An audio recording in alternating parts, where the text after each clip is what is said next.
आपके पास भी दादा परदादा का जमीन है तो अब आप सोच नहीं सकते हैं कि अब क्या होने वाला है, इसलिए कि फिर जो है कानून बदल गया है। अगर आप दादा परदादा की जमीन पर खेती कर रहे हैं तो ये कानून आपके लिए बेहद जरूरी है। और यहाँ पर आपको देखने को मिलेगा कि सुप्रीम कोर्ट ने भी ऐतिहासिक फैसला दिया है। सुप्रीम कोर्ट के उस फैसले की भी बात करने वाले हैं जो सुप्रीम कोर्ट ने यानी इस मामले को लेकर फैसला दिया है। अगर आप भी पैतृक संपत्ति का उपयोग कर रहे हैं, आप भी अपने दादा परदादा की जमीन का उपयोग कर रहे हैं, तो ये फैसला आपके लिए बेहद महत्वपूर्ण है। यानी अब क्या कानून होने वाला है, अगर आप पूर्वज की संपत्ति को यूज कर रहे हैं, पूर्वज की संपत्ति पर अगर आप खेती कर रहे हैं, तो अब आपको क्या कानून देखने को मिलेगा ये जरूर देख लीजिए। अक्सर अधिक मामले आपको देखने को मिलेंगे कोर्ट में, यानी जो है कि विवाद किसके बीच में, यानी परिवार के बीच में विवाद देखने को मिलेगा, वो भी पैतृक संपत्ति को लेकर। कोई क्या किया, अपने नाम पर करा लिया, कोई एक हिस्सेदार अपने नाम पर जमीन करा लिया, कोई एक हिस्सेदार क्या किया, बेच दिया है जमीन को, यानी उसका हक जो था उसमें वो भी बेच दिया और दूसरे हिस्सेदार का भी हक को बेच दिया। इस सभी को लेकर सुप्रीम कोर्ट ने भी ऐतिहासिक फैसला सुनाया है कि देखें, अगर कोई भी हिस्सेदार का जमीन आप बेचेंगे, यानी अपने हिस्सेदार का, आपके भाई हो, चाचा हो, दादा हो या जो भी है परिवार का सदस्य, अगर उनकी जमीन को आप बेचेंगे तो अब क्या होने वाला है। देखें अब नियम क्या कहता है, कानून क्या कहता है, इसलिए कि पैतृक संपत्ति का नया कानून अब आपको देखने को मिलेगा। तो देखें यहां पर सबसे पहले हम सुप्रीम कोर्ट के उस फैसले की बात करने वाले हैं जहां पर इन सभी को लेकर विवाद हुआ, यानी किसके बीच में विवाद हुआ, क्या विवाद हुआ, वो भी सबसे पहले जरूर देख लें। अब इसमें देखें सुप्रीम कोर्ट ने क्या क्या कहा, यानी सुप्रीम कोर्ट का ये फैसला है, ये जजमेंट है 1995 का जजमेंट है, बहुत पुराना जजमेंट है। बहुत पहले सुप्रीम कोर्ट ने फैसला दिया 1995 में, यानी आप समझ सकते कितना साल पहले का ये फैसला है। अब ये देखें विवाद किसके बीच में हुआ, अन्ना साहब, बापू साहब और बलवंत और बाला साहब, यानी इन दोनों के बीच में जो है विवाद होता है। अब विवाद का मुख्य कारण क्या है, यानी विवाद क्यों हुआ इन दोनों के बीच में, तो देखें विवाद हुआ जमीन बेचने को लेकर। क्या करता है कि यहां पर एक हिस्सेदार क्या किया, दूसरे हिस्सेदार की जो जमीन है यानी उसको बेच दिया, इसलिए कि सभी के पूर्वज एक ही थे, सभी के परदादा एक ही थे, यानी सभी का पूर्वज का जो जमीन का कागजात था उसमें परदादा का नाम दर्ज था। तो एक हिस्सेदार क्या करता है, जमीन को बेच देता है। अब देखें हमारा कानून क्या कहता है कि अगर जमीन बेच दिया तो यानी बेचने में जमीन की होती है रजिस्ट्री। अब खरीदार जो है वो जमीन का क्या किया, रजिस्ट्री करा लिया। अब रजिस्ट्री को आपको कैंसिल कराना है तो कानून यह कहता है कि रजिस्ट्री आप 3 साल के अंदर कैंसिल करा लें। यानी अगर आप कोई भी हिस्सेदार आपकी जमीन को बेच दिया है तो आप 3 साल के अंदर जमीन यानी रजिस्ट्री कैंसिलेशन का केस फाइल करें। अब देखें अब आपका हिस्सा बेचा गया है, यानी ये जमीन जो है पूरी जमीन को बेच दिया, जबकि इसमें आधा हिस्सा आपका होता, यानी आप कह सकते हैं जो आपका शेयर है वो भी क्या किया, बेच दिया गया। तो यहां पर क्या हुआ कि बंटवारा हुआ नहीं था, इसीलिए ऐसा हुआ।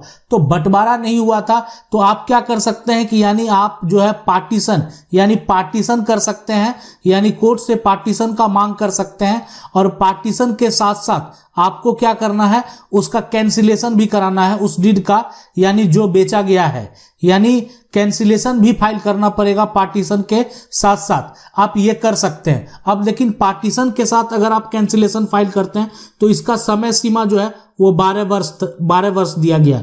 यानी रजिस्ट्री को आप कैंसिल कराएंगे तो 3 साल के अंदर आपको कैंसिल जो है यानी कैंसिलेशन का केस फाइल करना।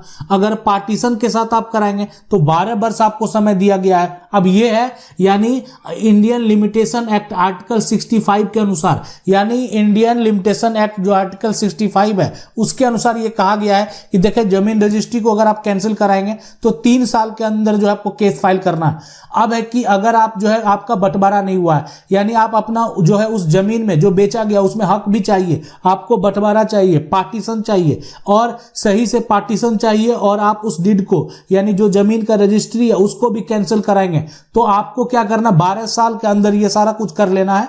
यानी उसके बाद आप करेंगे तो यानी आप भी कर सकते हैं, लेकिन उसमें नियम और टर्म और कंडीशन ये जो बदल जाएंगे उसके लिए भी अलग प्रक्रिया है। लेकिन अभी आपको जो है यानी अगर आपके हिस्से की प्रॉपर्टी को बेच दिया गया तो 12 साल जो है कम नहीं होता है, यानी 12 साल तक आपको पता तो चल गया कि आपका शेयर है, आपका हक है, उसको बेच दिया गया, तो उसके अंदर आपको क्या करना है, पार्टीशन के साथ कैंसिलेशन का जो है केस फाइल करना है। और देखें इंडियन लिमिटेशन एक्ट आर्टिकल 65 के अनुसार और क्या कहा गया है, यानी सुप्रीम कोर्ट ने इस फैसले में और क्या क्या कहा, यह बात जरूर देख लीजिए। सुप्रीम कोर्ट ने इस फैसले में कहा गया कि देखें अगर मान लेते हैं कि जमीन को बेच दिया गया तो जमीन का जो हिस्सेदार है, अगर कोई भी आपकी पैतृक संपत्ति यानी जो पूर्वज की संपत्ति है, आपकी पैतृक संपत्ति को अगर बेच देता है, पैतृक जमीन को बेच देता है, तो आप क्या कर सकते हैं कि आप खरीदार से हक का दावा कर सकते हैं, यानी जो खरीदार है उससे भी हक का दावा कर सकते हैं। मान लेते विक्रेता मर गया, विक्रेता का कोई वंशज नहीं है, तो किससे दावा करेंगे? अगर मान लेते जो विक्रेता बेचा है अब वो निर्वंश है, उसका आगे कोई वंश नहीं है, उसका भी देहांत हो गया, उसकी पत्नी का भी देहांत हो गया, लेकिन गया हक किसका गया? आपका हक चला गया, आपका हिस्सा चला गया। तो आप जो है खरीदार से भी, सुप्रीम कोर्ट के इस फैसले में कहा गया है कि हिस्सा पाने का अधिकार है आपको, आप हकदार हैं तो आपको जो है हिस्सा पाने का अधिकार है। अब हिस्सा वो कौन देगा? वो देगा खरीदार, यानी खरीदार अगर वो जमीन को खरीद लिया है तो खरीदार को हक देना पड़ेगा, यानी उस व्यक्ति को जिसका हिस्सा बेचा गया है, यानी उस व्यक्ति को हक जो है देना होगा और खरीदार से हक लिया जाएगा। तो ये यहां पर सुप्रीम कोर्ट ने इस फैसले में कहा। सुप्रीम कोर्ट ने इस फैसले में यह भी कह दिया कि देखें कोई भी जो जमीन की बात कर रहा है, अपने हक की बात कर रहा है, यानी उसकी वो पैतृक संपत्ति है, दादा परदादा की जमीन है, उसको हक नहीं मिला, लेकिन उसका हक को क्या किया? बेच दिया गया है, यानी उसका हक जो है बेच दिया गया। तो अब उसको एक अधिकार और भी है, यानी वो अधिकार क्या है कि वो क्या करेगा? सबसे पहले एक तो पार्टीशन करेगा प्लस उसके बाद यहां पर कैंसिलेशन और साथ में पोजेशन का भी यहां पर जो है पोजेशन का भी केस फाइल करना होगा।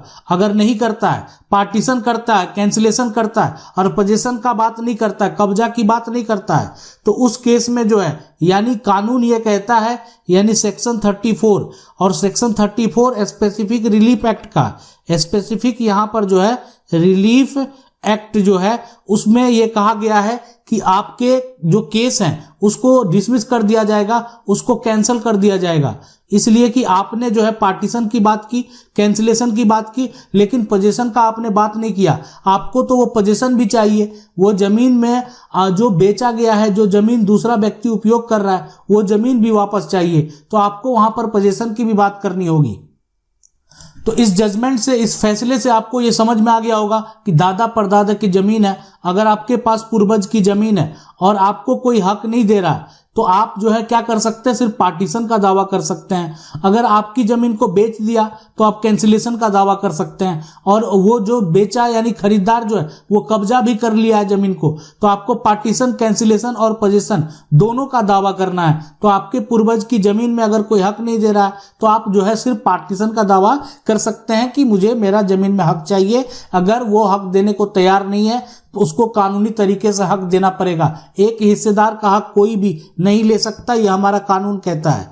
तो पैतृक संपत्ति में अगर कोई हिस्सेदार जो है दूसरे हिस्सेदार जो है एक तरह से अपने नाम पर अगर प्रॉपर्टी करा लिया, जैसे मान लेते हैं कि जो इनका जमीन है तो इनका जो भाई है वो प्रॉपर्टी को क्या किया? अपने नाम पर करा लिया, अपने नाम पर प्रॉपर्टी को ट्रांसफर करा लिया। अब वो कह रहे हैं कि हम ये प्रॉपर्टी नहीं देंगे आपको, यानी अब तो ये मेरे नाम पर दर्ज हो गया है। तो इस सिचुएशन, इस कंडीशन में क्या करना होगा? यानी इनको क्या करना है? इनको पार्टीशन का भी दावा करना है और पार्टीशन के साथ साथ जो है वो टाइटल का दावा करना है। एक तो इनको हिस्सा भी चाहिए, हक भी चाहिए कि मेरा हिस्सा मुझे चाहिए, और साथ में यहां पर जो है टाइटल का दावा करेंगे, यानी ये बताएंगे कि हम संपत्ति के मालिक हैं। और यानी ये जो बताएंगे तो इस आधार पे बताएंगे, यानी ये जो पूर्वज की जमीन है, पैतृक संपत्ति है, तो इसके हम भी वंशज हैं, हम भी उत्तराधिकारी हैं, इसलिए मेरा भी कानूनी अधिकार है और मेरा भाई जो है अपने नाम पर प्रॉपर्टी को करवा लिया है, तो कानूनी तौर पर इनका अधिकार बनता है और ये अधिकार इनसे कभी कोई नहीं छीन सकता। ये कानूनी तरीके से अपने अधिकार को प्राप्त कर सकते हैं। तो सुप्रीम कोर्ट का जो अन्ना साहब बापू साहब का ये जजमेंट है, बलवंत का ये जजमेंट है, ये जजमेंट को आप पढ़ भी सकते हैं, यानी आप जाकर सर्च करेंगे और सर्च करने के बाद जो है यानी आपको जो डिटेल मिलेगा, आप जाकर इस जजमेंट को पूरा डिटेल पढ़ सकते हैं, जो कि आपके पैतृक संपत्ति को लेकर है। पैतृक संपत्ति को लेकर बहुत सारी बातें जो है इसमें कही गई है। आशा करते हैं वीडियो अच्छा लगा होगा। वीडियो को लाइक जरूर कर दें। अगर चैनल को पहली बार देख रहे हैं, सब्सक्राइब करके जो बेल आइकन है उसको जरूर दबा लें। मिलते हैं अगले वीडियो में, तब तक के लिए जय हिंद।